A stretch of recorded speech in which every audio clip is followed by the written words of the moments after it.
So here it is, real and raw.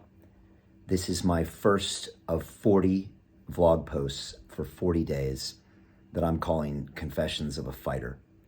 And today I announced that I will be having my boxing debut at the O2 Arena here in London on April 2nd. That's 40 days from now. That's a Saturday night.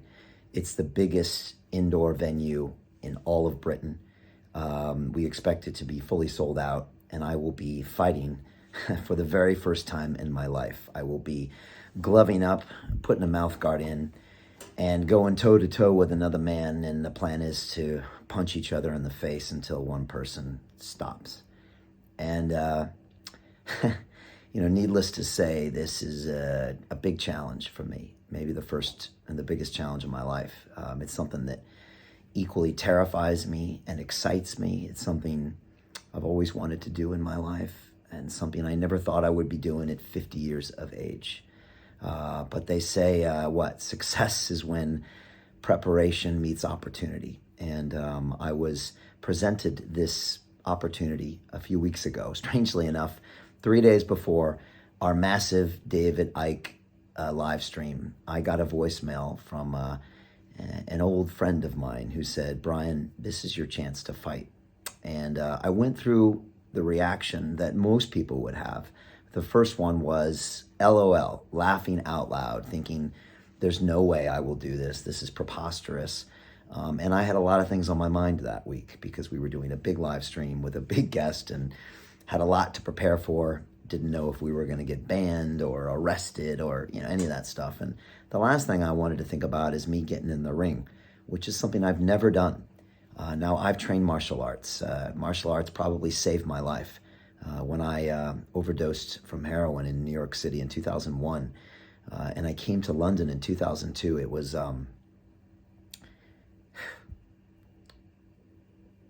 martial arts that saved me, really.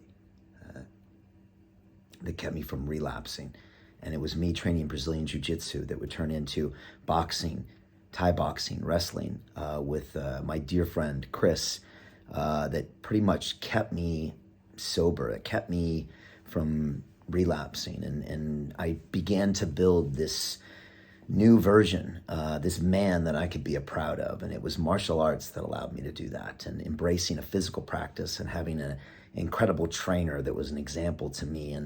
And I literally constructed this man, built something out of the ashes, like a phoenix rising from the fire. And I literally built a body and a discipline and a man that I could be proud of. And I credit martial arts with literally saving my life. And but I never ever thought I would actually fight. And if I'm honest with you, I wasn't ready at this point in my 30s to actually even have a fight. I don't think I was mentally prepared or disciplined or even ready. And so strangely enough, I never really actually had a fight. I sparred and I trained but I never really had a proper fight. And so strangely enough, now at 50 years old, perhaps this is the time to put all of that work into a fight. And so I will be in the ring on April 2nd, Saturday evening, and I'll be at the O2 Arena, in one of the biggest arenas in the world, fighting in front of a massive crowd. And so, again, I plan on giving you a diary of what's going through my brain every single day, and to try to get you up to speed with what this whole process is like, which is just bonkers. If you're a little surprised or confused, imagine how I feel, imagine how my wife felt, imagine how my friends and family feel, or even my team. It's still hard for us to get our heads around it on a daily basis. And ultimately, I will be in the ring alone. So ultimately, I'm going to have to face the music on that night, in combination with all the other madness going on, friends, family, training, injuries, whatever's going to happen. I will be the one that makes the walk into that ring, and I will make that motherfucking walk.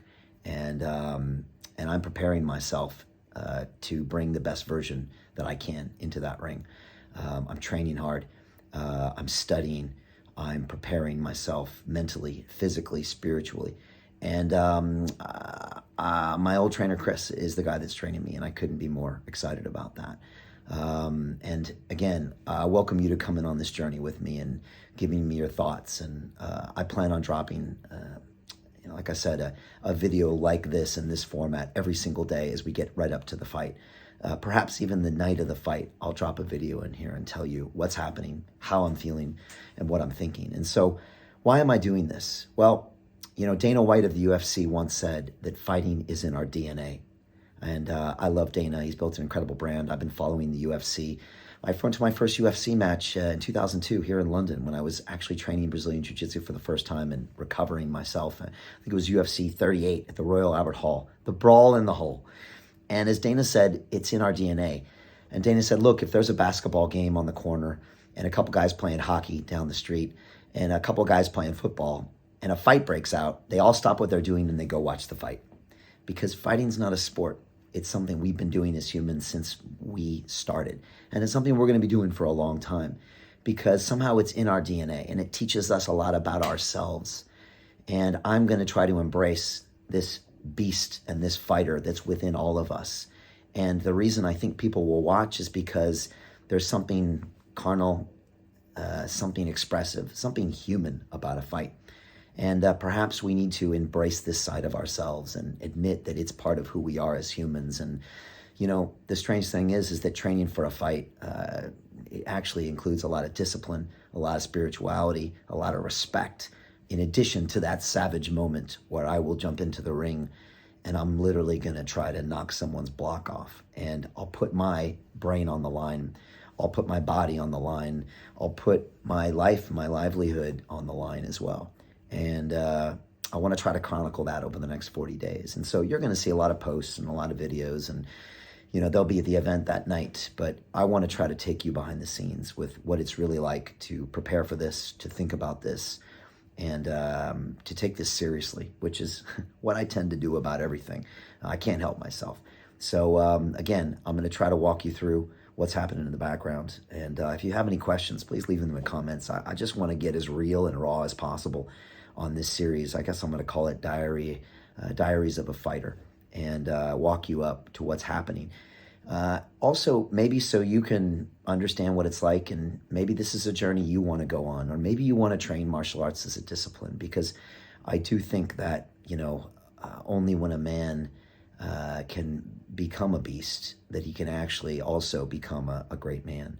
And I think the measure of a man or a woman is not, how neutral they can be. It's not how timid they can be. It's not how loving they can be. It's the fact that you can be extremely dangerous and actually being able to manage that dangerousness. And so when we see a true powerful person, what we see is dangerous, potentially lethal, potentially destructive force that is checked and controlled on a daily basis.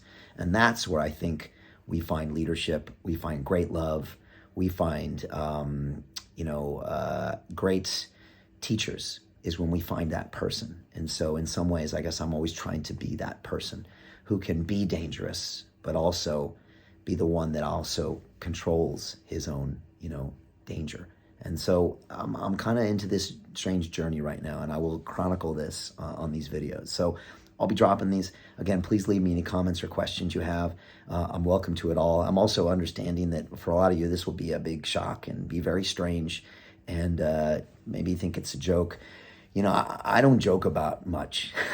When I'm running for mayor, I'm running for mayor. Like, that is planning to be my next job. When I'm doing a live stream with a guest, I'm trying to do the best version. When I teach a course, I'm doing the best possible version. And so now I'm going to be in a fight, and I'm going to bring the best possible guy into that ring. One is because I want to do that. And the second is because I realize that at the end of the day, when that bell rings, this will be a fight between two humans. And when that happens, you need to be prepared for the worst. And I think by preparing for this, it's going to teach me a lot about life and make me a better father, a better leader, a better entrepreneur. And it already is, to be honest. And I'm going to be sharing with you some of the things I've already learned about myself in the last couple weeks of bringing up to this.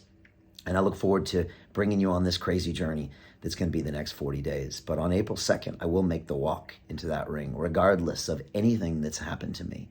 and I will show up, because that's what I think this is also about, accountability.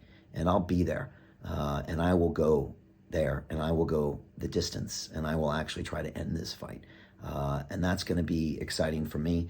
It's going to be an incredible growth experience, and hopefully it'll be a way to get other people to think about maybe having this own adventure and this own journey with their lives. Because I think the martial arts is a beautiful, incredible discipline. It's something that literally saved my life and kept me from relapsing to the depths of addiction, and something I've struggled with my whole life. And I think by now controlling that, I've been the most powerful and the most accomplished in my own life by doing that. And so, again, I think the martial arts is just another way that we can focus on being the best humans possible. So just want to give a big shout out to everyone who's given me this incredible opportunity.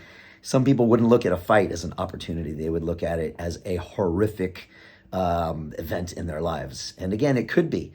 And maybe that's that final observation, is that, life is all about perspective. Or as my good buddy Wes Watson would say, life is happening for you, not to you. So I don't have to be in a fight. I get to be in a fight. And I just want to shout out the people at Boxstar and all the people behind the scenes that are making this happen. It's been incredible, and it's really an opportunity of a lifetime.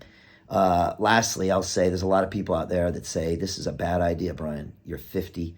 You're going to break yourself, your brain. You've got a family to look out. And again, a lot of people told me this, and a lot of close people told me this, but I still feel like this is something I need to do. And so it's something I'm going to do, and something I'm excited to do. And hopefully you'll come with me on this journey and get something out of it, is what I'm hoping. And if not, that's okay too. I'm here for the experience, and I'm here also to give some value to the world. And hopefully you all can be educated or inspired or entertained, at least. Are you not entertained, is what I'm sure I will scream out from the top of my lungs when this fight is over. And that's it. So you'll see other videos of us dropping. I'll show you some behind the scenes training, and we'll talk about more about details, opponents, all that good juicy stuff as we get going. So this is the first of 40 in Diaries of a Fighter, and I hope you enjoy. Please leave me a comment below, share it with someone who likes it, and any comments, criticism, or thoughts is welcome. And here you go. This is day 40, and I look forward to seeing you on April 2nd at the O2 Arena for my world boxing debut. Let's do this.